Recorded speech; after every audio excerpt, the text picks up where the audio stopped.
Hello bachcho, let's read this question. The question says, calculate the resonance energy of N2O from the following data. Delta FH naught of N2O is equals to 82 kilojoule per mole.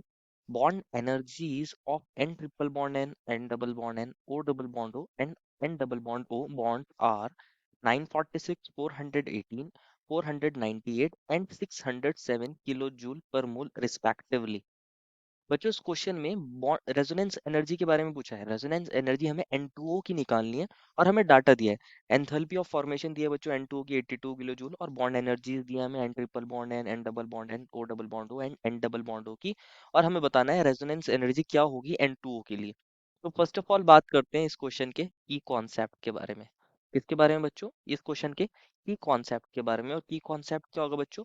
Resonance resonance energy. Resonance energy is the key concept है। Basically resonance energy बोलते किसको है समझते हैं। Resonance energy ना बच्चों एक तरीके से मेजर होता है। It is the major of extra stability of resonance hybrid. क्या मतलब? ये क्या है बच्चों? Major major of extra stability. Major of extra stability extra stability of resonance hybrid of resonance hybrid. Basically जब रेजोनेंस का फिनोमिना होता है ना बच्चों, तो एक्चुअल में क्या होता है इसको एक एग्जांपल से समझते हैं। इसको एक एग्जांपल से समझते हैं बच्चों। एग्जांपल कंसीडर करिए। कंसीडर करिए बेंजीन। आप जानते हो बच्चों ये बेंजीन होती है। तो बेंजीन का एक स्ट्रक्चर ये होता है। और क्या देखा जाता है कि इसके अंदर क्या होता है? रेजोनेंस का फिनोमिना देखा जाता है। क्या देखा जाता है? रेजोनेंस का फिनोमिना। ये डबल बॉन्ड इधर मूव कर सकता है, ये डबल बॉन्ड इधर, ये डबल बॉन्ड इधर। तो इस तरीके से इसका एक और स्ट्रक्चर बन जाता है। आप बच्चों जानते ही होंगे, ये double bond double bond double bond. तो अगर आप देखोगे एक स्ट्रक्चर के अंदर, मान लो इस कार्बन को वन नाम दो, इसको टू, तो फर्स्ट स्ट्रक्चर के अंदर कार्बन वन और कार्बन टू के बीच में डबल बॉन्ड है, लेकिन सेकंड स्ट्रक्चर के अंदर कार्बन वन और कार्बन टू के बीच में क्या है? सिंगल बॉन्ड है। एक में डबल बॉन्ड है, एक में सिंगल बॉन्ड है। तो एक्चुअल में क्या होता है बच्चों? ये दोनों ही हाइपोथेटिकल स्ट्रक्चर होते हैं। एक्चुअल जो रियल स्ट्रक्चर होता है वो क्या होता है? इन दोनों का रेजोनेंस हाइब्रिड। और उसमें क्या होता है ना, तो यहाँ कंप्लीटली डबल बॉन्ड होता है, ना ही कंप्लीटली सिंगल बॉन्ड होता है। इसको हम ऐसे दिखाते हैं, resonance hybrid. Resonance hybrid basically actual structure जो होता है वो रेजोनेंस हाइब्रिड होता है इन सभी स्ट्रक्चर्स का। और उसको हम ऐसे दिखाते हैं। और ये जो रेजोनेंस हाइब्रिड होता है ना बच्चों, ये ज्यादा स्टेबल होता है बाकी कैनोनिकल स्ट्रक्चर से। और इसकी स्टेबिलिटी को मेजर करना ही क्या कहते हैं, किसकी टर्म्स में मेजर करते हैं बच्चों? रेजोनेंस एनर्जी की टर्म में। ये क्या करती है? रेजोनेंस एनर्जी बताती है कि जो रेजोनेंस हाइब्रिड है वो कितना ज्यादा स्टेबल है। जितनी ज्यादा रेजोनेंस एनर्जी होती है ना बच्चों, उतना कंपाउंड स्टेबल होता है, उतना कंपाउंड स्टेबल होता है। और एंथैल्पी ऑफ फॉर्मेशन की टर्म में क्या निकाल सकते हो आप? रेजोनेंस एनर्जी निकाल सकते हो। क्या निकाल सकते हो? रेजोनेंस एनर्जी निकाल सकते हो। रेजोनेंस एनर्जी का फॉर्मूला क्या होता है बच्चों? रेजोनेंस एनर्जी का फॉर्मूला अगर बात करें एंथैल्पी ऑफ फॉर्मेशन के टर्म में क्या होता है? एंथैल्पी ऑफ फॉर्मेशन के टर्म में होता है observed observed observed enthalpy of formation. Observed enthalpy of formation observed enthalpy of formation minus observed enthalpy of formation minus calculated calculated enthalpy of formation. Calculated enthalpy of formation. कभी कभी बच्चों यहाँ enthalpy की जगह heat of formation भी लिखा होता है। तो यही फॉर्मूला होता है बेसिकली इसका एक। इसके फॉर्मूले अलग अलग और भी होते हैं बच्चों। कंबशन की टर्म्स में भी होता है, हीट ऑफ हाइड्रोजनेशन की टर्म्स में भी होता है। क्योंकि क्वेश्चन ने हमें किसकी टर्म्स में दिया है बच्चों? एंथैल्पी ऑफ फॉर्मेशन दिया है, तो ये एंथैल्पी ऑफ फॉर्मेशन का के टर्म्स में रेजोनेंस एनर्जी का फॉर्मूला होता है। इसको आप ऐसे लिख सकते हो। एंथैल्पी ऑफ फॉर्मेशन को डेल्टा एफ एच से डिनोट कर सकते हैं। डेल्टा एफ एच नोट क्या है बच्चों? ये ऑब्जर्व ऑब्जर्व्ड वाली ऑब्जर्व जो है बच्चों, minus delta F H not calculated, जो कैलकुलेट करी है। तो ऑब्जर्व्ड होती है बच्चों और एक कैलकुलेटेड, इन दोनों की एंथैल्पी ऑफ फॉर्मेशन का डिफरेंस ही क्या कहलाता है बच्चों? रेजोनेंस एनर्जी कहलाता है। तो हम इसी फॉर्मूले का यूज करने वाले हैं। क्वेश्चन ने बच्चों हमें N2O की एंथैल्पी ऑफ फॉर्मेशन दी है। डेल्टा एफ एच नॉट की वैल्यू मिली है बच्चों क्वेश्चन में। कितनी मिली है बच्चों? 82 किलो जूल पर मोल। कितनी मिली है बच्चों? 82 किलो जूल पर मोल मिली है। क्योंकि क्वेश्चन में गिवन है, ये क्या हो गई बच्चों? ऑब्जर्व्ड हो गई। ये ऑब्जर्व्ड हो गई। अब हम कैलकुलेट भी करेंगे। ये डेल्टा एफ एच नॉट की वैल्यू कैसी है बच्चों? ऑब्जर्व्ड है।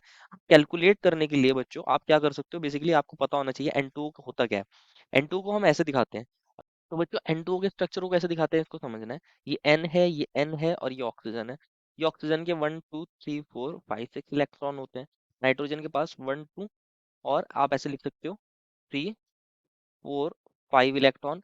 और इस नाइट्रोजन के पास क्या है बच्चों? ये 1 इलेक्ट्रॉन, ये 2, ये 3, ये 4, ये 5। ये वाला जो नाइट्रोजन है बच्चों, ये दोनों इलेक्ट्रॉन्स क्या करता है, इस वाले नाइट्रोजन के साथ शेयर करता है। तो इस तरीके से आप बॉन्ड बना सकते हो। ये इलेक्ट्रॉन नाइट्रोजन ने शेयर करा है, तो इस नाइट्रोजन पे पॉजिटिव चार्ज आ जाता है, इस पे नेगेटिव, और ये वाला एक कोवलेंट बॉन्ड है, और ये हमारे दो कोवलेंट बॉन्ड। इस तरीके से इसका स्ट्रक्चर बनाते हैं बच्चों। तो ये होता है N2 का स्ट्रक्चर। ये क्या होता है बच्चों, N2O का स्ट्रक्चर होता है। तो जब आप इसकी क्या निकालना चाहते हो, कैलकुलेटेड हीट क्या निकालना चाहते हो, हीट ऑफ फॉर्मेशन या एंथैल्पी ऑफ फॉर्मेशन, तो उसके लिए आपको पता होना चाहिए N2 बनता कैसे है। तो बच्चों इसको हम कॉन्स्टिट्यूएंट क्या किससे बनाएंगे इसके, इसको बच्चों हम इसके एलिमेंट से बनाएंगे जो अपनी मोस्ट स्टेबल स्टेट्स में होंगे। तो जब भी हमें क्या बनाना होता है बच्चों, किसी के लिए हीट ऑफ फॉर्मेशन या एंथैल्पी ऑफ फॉर्मेशन निकालनी होती है, तो हम वो रिएक्शन लिखते हैं बच्चों जिसमें वो फॉर्म हो रहा हो और अपने एलिमेंट से फॉर्म हो रहा हो जो अपनी मोस्ट स्टेबल स्टेट में हो। तो आप इसको ऐसे लिख सकते हो, N2 plus half O2 gives N2। तो ये रिएक्शन है इसकी फॉर्मेशन की। ये रिएक्शन किसकी है बच्चों, इसकी फॉर्मेशन की है। तो इसकी हेल्प से हम क्या करेंगे, कैलकुलेट करेंगे क्या बच्चों, इसके लिए enthalpy of formation. Enthalpy of formation N2 के अंदर N2 कैसे लिखते हैं बच्चों, N ट्रिपल बॉन्ड N होगा। हाफ O2 को आप कैसे लिख सकते हो, half O double bond O। और ये क्या बना रहे हैं बच्चों, N2O बना रहे हैं, जिसका स्ट्रक्चर अभी हमने देखा, N double bond N double bond O, इस पर पॉजिटिव, इस पर नेगेटिव चार्ज। तो इसके लिए अगर आपको एंथैल्पी ऑफ फॉर्मेशन कैलकुलेट करनी हो, एंथैल्पी ऑफ फॉर्मेशन निकालनी हो कैलकुलेटेड, कैलकुलेटेड, तो उसका एक फॉर्मूला होता है बच्चों बॉन्ड एनर्जी की टर्म में। किसकी टर्म में, बॉन्ड एनर्जी की टर्म में। ये कहता है total total bond energy, total bond energy of reactants, reactants की जितनी भी बॉन्ड एनर्जी है उसको आप ऐड कर लीजिए, कैलकुलेट कर लीजिए, minus total total bond total bond energy of product, total bond energy of product, product की टोटल बॉन्ड एनर्जी को माइनस कर दीजिए इसमें से। तो रिएक्टेंट कौन है बच्चों, एन ट्रिपल बॉन्ड एन है और ओ डबल बॉन्ड ओ है। तो एन ट्रिपल बॉन्ड एन के लिए हमें कितनी मिली थी वैल्यू बच्चों, 946। यहाँ हम लिख सकते हैं इसके लिए वैल्यू मिली है 946। ओ डबल बॉन्ड ओ के लिए कितनी मिली थी बच्चों, ओ डबल बॉन्ड ओ के लिए ये था, ये ओ डबल बॉन्ड ओ ये थर्ड पर था, तो यहाँ पर भी ये थर्ड है, तो इसके लिए मिली है बच्चों 498। कितनी मिली है, 498, यही मिली थी ना, ये 946 498। और बाकी हमें वैल्यूज क्या मिली है बच्चों, एन डबल बॉन्ड एन के लिए मिली है कितनी, हमें एन डबल बॉन्ड एन के लिए ये वाली मिली थी 418, और एन डबल बॉन्ड ओ के लिए 607। 418 एंड 607, ये एन डबल बॉन्ड है इसके लिए 418, और ये एन डबल बॉन्ड ओ के लिए कितनी मिली है 607। 607 किलो जूल पर मोल। ये सारी वैल्यूज किस में है बच्चों, किलो जूल पर मोल में है।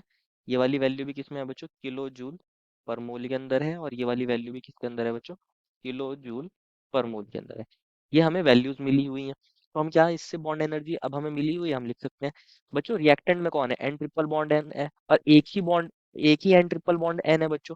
तो हम क्या करेंगे, यहाँ लिखेंगे 946। और कौन है बच्चों रिएक्टेंट में, ओ डबल बॉन्ड ओ है, और उसका हाफ हो रहा है क्योंकि ये हाफ था ना, तो आप क्या करोगे 498/2 कर दोगे और इसकी वैल्यू निकालोगे। माइनस प्रोडक्ट में कौन है, एक तो एन डबल बॉन्ड एन है जिसकी वैल्यू कितनी होती है 418 होती है, और एक एन डबल बॉन्ड ओ है जिसकी वैल्यू कितनी होती है 607 होती है। तो इसको हम सॉल्व करते हैं बच्चों। अब अगर आप 946 को 946 की जगह रहने दीजिए, और क्या करोगे बच्चों, आप 498 का हाफ करते हो। 498 का हाफ कितना होता है बच्चों, 249। कितना होता है बच्चों, इसकी वैल्यू 249 होती है।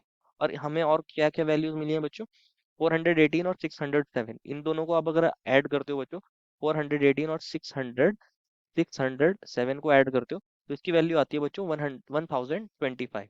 1025, ये माइनस हो रहा था, इनको ऐड करोगे तो इसकी वैल्यू आएगी 1195, और ये 1025। तो इसको सॉल्व करते हैं तो वैल्यू आती है कितनी बच्चों, 170 किलो जूल पर मोल। तो ये वैल्यू क्या आई है बच्चों, एंथैल्पी ऑफ फॉर्मेशन आई है किसकी, N2O की, लेकिन ये कैसी है, कैलकुलेटेड है। कैसी है, calculated value. Calculated value, observed value हमें गिवन थी कितनी बच्चों, हमें ऑब्जर्व्ड थी 82 किलो जूल पर मोल। क्या बच्चों अब हम रेजोनेंस एनर्जी नहीं निकाल सकते, बिल्कुल निकाल सकते हैं। रेजोनेंस एनर्जी का फॉर्मूला अभी आपने देखा था बच्चों, रेजोनेंस एनर्जी का फॉर्मूला था enthalpy of formation of N2O observed observed minus enthalpy of formation of N2O calculated. Calculated वाली माइनस करनी है। तो ऑब्जर्व्ड कितनी थी बच्चों, ऑब्जर्व्ड थी 82, और कैलकुलेटेड कितनी हुई है 170। तो 82 माइनस 170 करते हो आप वैल्यू, तो आती है इसकी वैल्यू माइनस में 88 किलो जूल पर मोल। माइनस 88 किलो जूल पर मोल, माइनस 88 किलो जूल पर मोल। तो ये रेजोनेंस एनर्जी की वैल्यू आई है N2O के लिए, और यही हमसे पूछी गई थी। Therefore final answer is the resonance energy of N2O is -88 kilo joule पर मोल। I hope you understood it well and best of luck.